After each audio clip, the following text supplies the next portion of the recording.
欢迎来到 Super ELS Station。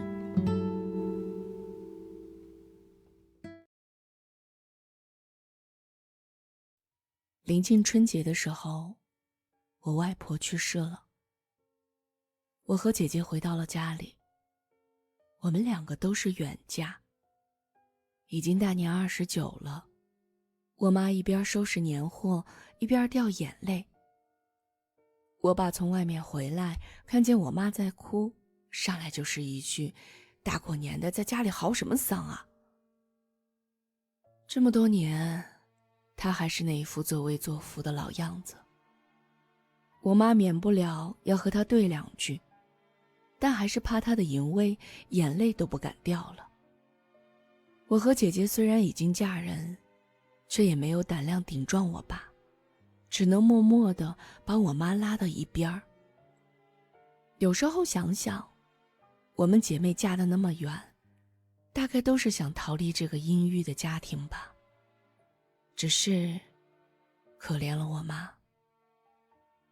我家在云南省的一个小村子里，我妈年轻的时候漂亮也爱美，可无奈她是家里的老大，上学的时候家里正穷，初中毕业就工作了，帮衬家里养弟弟妹妹。等到我的舅舅和小姨都能自立了，她才想到婚姻大事。那是1989年，她24岁。有媒人上门给我妈介绍了我爸，我妈见过之后是不满意的，觉得他个子不高，闷闷的，不爱说话，有些阴沉。可我外公觉得男人不爱说话是腼腆老实。我妈是那种很孝顺的人，婚姻大事最终还是听了父母的话。然而在爱情上，有时直觉比经验更重要。婚后第5天，我爸就动手打了我妈。至于理由，现在听起来都有些可笑。我妈想回娘家，我爸刚好要去上班，我妈怕他上班迟到，便说自己回去。而我爸却觉得刚结婚，老婆就一个人回娘家，别人会多想，执意要送。就因为这样一件小事儿，两人争执之下，我爸打了我妈。那个时候，没有人会因为家暴离婚，更不会把家丑说出去。唯一的办法就是忍。我时常觉得父母之命媒妁之言的婚姻就是赌运气，跳过了彼此了解的过程，中奖概率太小了。一旦赌输，就是半生劫难。1992年我姐出生，1993年生了我，之后又生了妹妹，一连生下3个女儿，这让我妈在家里的地位直线下降。那个时候，没有儿子，就是女人的罪过。在童年的印象当中，我妈总是在挨打，而她又是逆来顺受的性格，只会忍。记得有一次放学回来，我看见她坐在院子里，一边摘菜一边哭，我爸坐在屋子里抽烟。我一进门就知道发生了什么。那时我读小学3年级，刚知道离婚这个词儿的含义。我悄悄和我妈说，我爸总是欺负你，你和他离婚吧。我妈拍了下我的脑袋说，什么你都敢说，离婚是随便离的吗？我脸不要了吗？许多年后，我才明白，在相对保守的农村，婚姻里是没有离婚这个选项的。多难多苦都是一辈子，否则女人会背上各种难听的名头。所以我妈宁可和我爸对付着过下去，也没有重来的勇气。直到1999年我弟出生，我妈的日子才好过一些，但也只是好了一些，因为家暴已经成了一种默认的习惯。我爸解决问题的方式就是动手。作为子女，我恨我爸的暴力，也心疼我妈的遭遇。可年幼的我根本无能为力。我变得越来越不喜欢这个家，因为我爸那种一声不响的阴沉太压抑了，随时都会爆发。我害怕回去，害怕家里那种每个人都小心翼翼的氛围。我姐是最先离开这个家的，高中住校，之后考上了大专。我也是从高中开始住校的，那时许多同学都不适应，想家想得直流泪。可我只感到轻松，再也不必观察我爸的脸色，再也不用每天看着我妈的眼泪心疼了。每天就是上课、下课、写作业、睡觉。可不论晴天还是阴天，我的心里都忧郁。后来就是2012年了，高考后的第3天。那天很晚的时候，我们姐弟几个都睡下了，忽然听见爸妈那边吵了起来，很快我爸就动起了手。那天他下手特别狠，我妈的叫声越来越凄厉，我吓坏了，赶紧冲出门去，看见我妈满头是血，趴在地上，我爸还在用力地捶打着她的头。我一把推开我爸，拖着我妈往屋里藏。这时姐妹和弟弟也都出来了，我们4个合力把我妈救到屋里，用柜子堵住了门，而我爸呢，疯了一样拿着菜刀砍门板，最终还是我姐打电话向舅舅求救，才把我爸给拦住了。每次想起那天，我都会后怕，不知道那天我要是出去晚了，我妈会怎样，不知道那扇旧门要是没那么结实，我们又会怎样。我妈满脸血污躺在地上的样子，我这辈子都忘不了。而她刚稍稍缓口气儿，就迷迷糊糊伸手拉住我和姐姐说：“不要害怕，你们有没有受伤啊？”那是我妈最接近离婚的一次。舅舅来了，问我爸是不是要离，他只回了2个字：不离。是啊，他为什么要离呢？都已经是21世纪10年代了，离开我妈，他上哪儿再找我妈这么传统这么傻的女人呢？我妈被打成了脑震荡，在医院住了整整1个星期。我一直鼓励她和我爸离婚，可我妈思来想去还是没离。即使时代变了，社会对离婚的女人不再那么苛刻，可她仍是4个孩子的妈妈。姐姐还没毕业，我马上要读大学，弟弟和妹妹都未成年。我爸放下话，要是离婚，3个女儿1个都不管，儿子必须留给她。我妈想了想，自己肯定供不起3个女儿的，我弟那么小，她也不放心留给我爸。于是母亲这个身份终是拴住了她。那次之后，我爸多少有些收敛了，可能也是看到我妈受伤那么严重，有点怕了。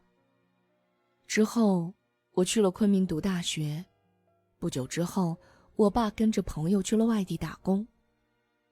家里只剩下妈妈带着3妹和弟弟。我爸不在家的日子，我妈过得也并不轻松。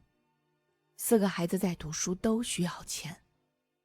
其实我和姐姐以前都不太爱读书，都想着高中毕业就工作。是我妈一直督促我们考上了大学，因为没能读书是她的遗憾，所以她无论如何也要我们读下去。她相信知识会改变命运的。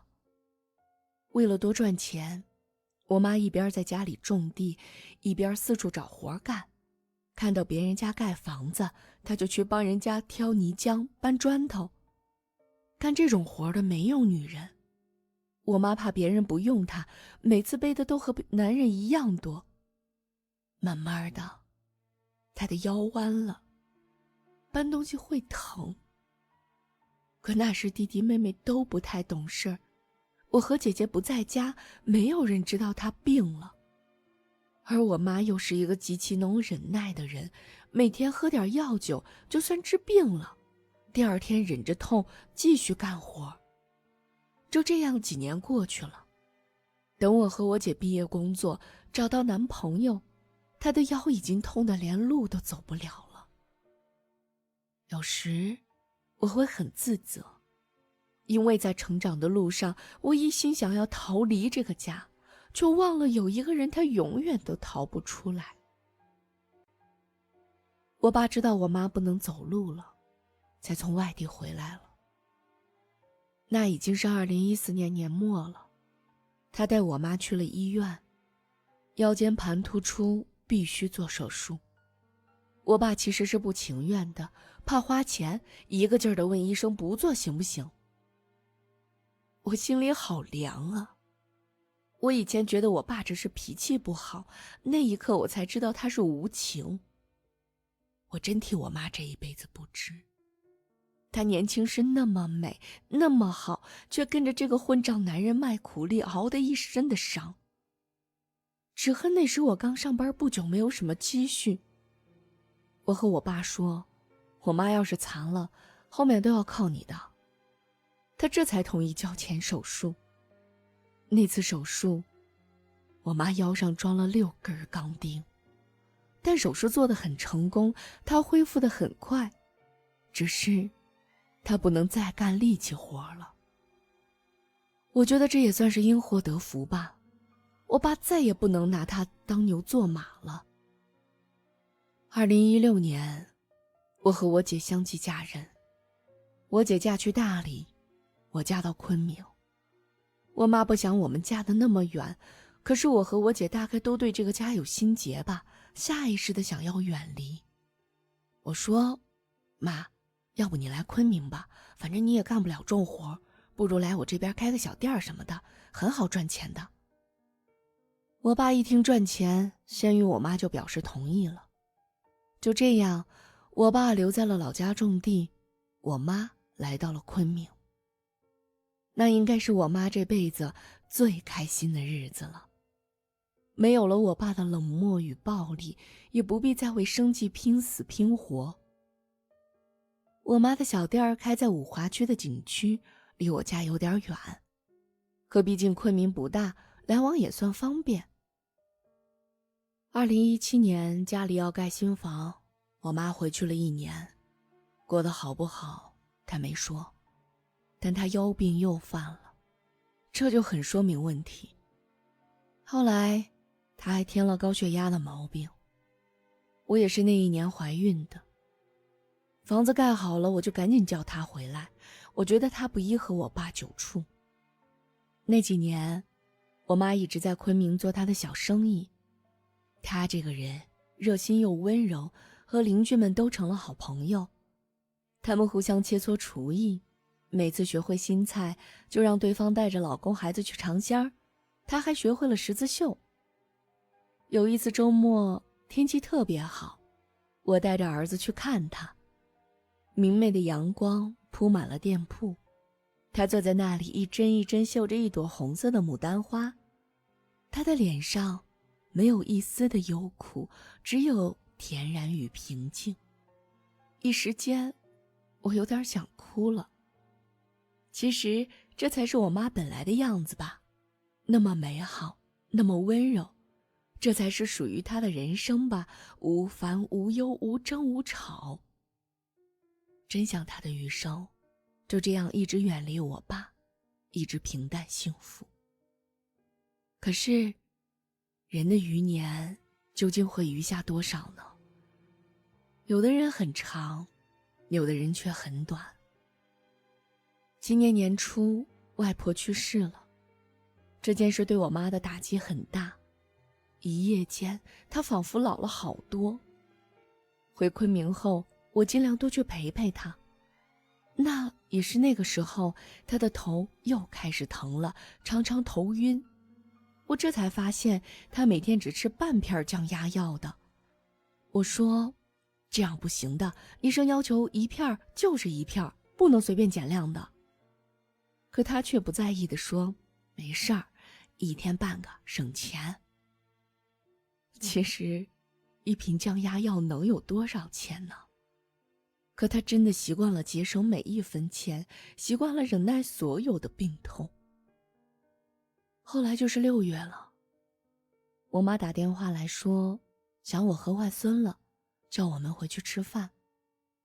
我说明天还上班呢，周末我们再回去吧。我妈失落地说，那你们早点啊。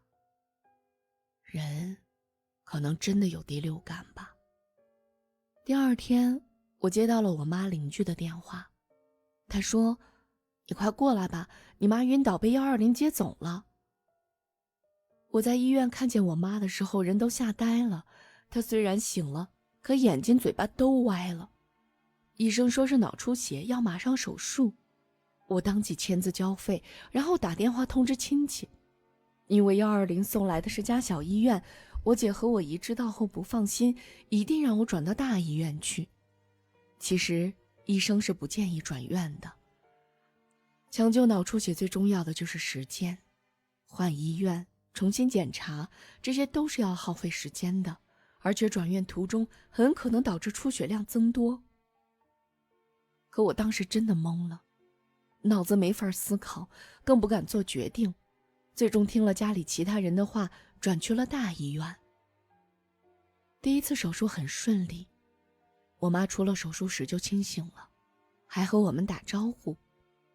在观察室住了18天，转去了普通的病房。她和我说要回家，不要治了，不要做手术。我知道她是怕花钱，安抚她要好好治病。那时候我们都以为她快好了，甚至医生也觉得不用几天就可以出院了。可20号那天，我妈忽然就闹起了情绪，想回家。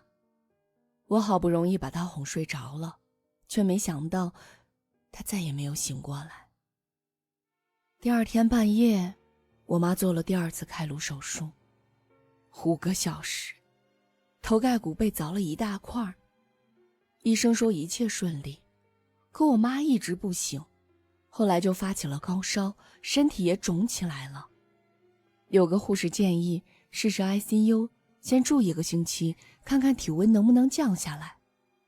可医生却说至少要住1个月，不然没有用，1天1万，先交10万押金。也许对于富裕的家庭来说，这笔钱不算多，但对我们来说，当时根本拿不出来。从我妈住院起，我爸就没有出过1分钱，都是我们姐弟4个在张罗。我们3个姐妹各自打电话和老公商量，我弟也想办法找朋友借钱。钱凑得差不多了，我们和医生说决定进 ICU。可就因为筹钱多耽误了2个小时， ICU 没有床位了。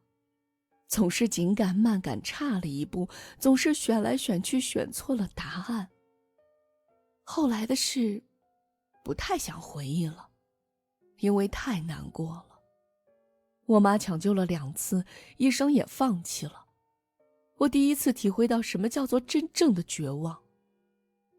半夜的时候，有护士出来问我们，是等病人咽气后直接送到太平间火化，还是趁他有口气儿找救护车送回家？真直白啊，就像一把明晃晃的尖刀刺进我的心里。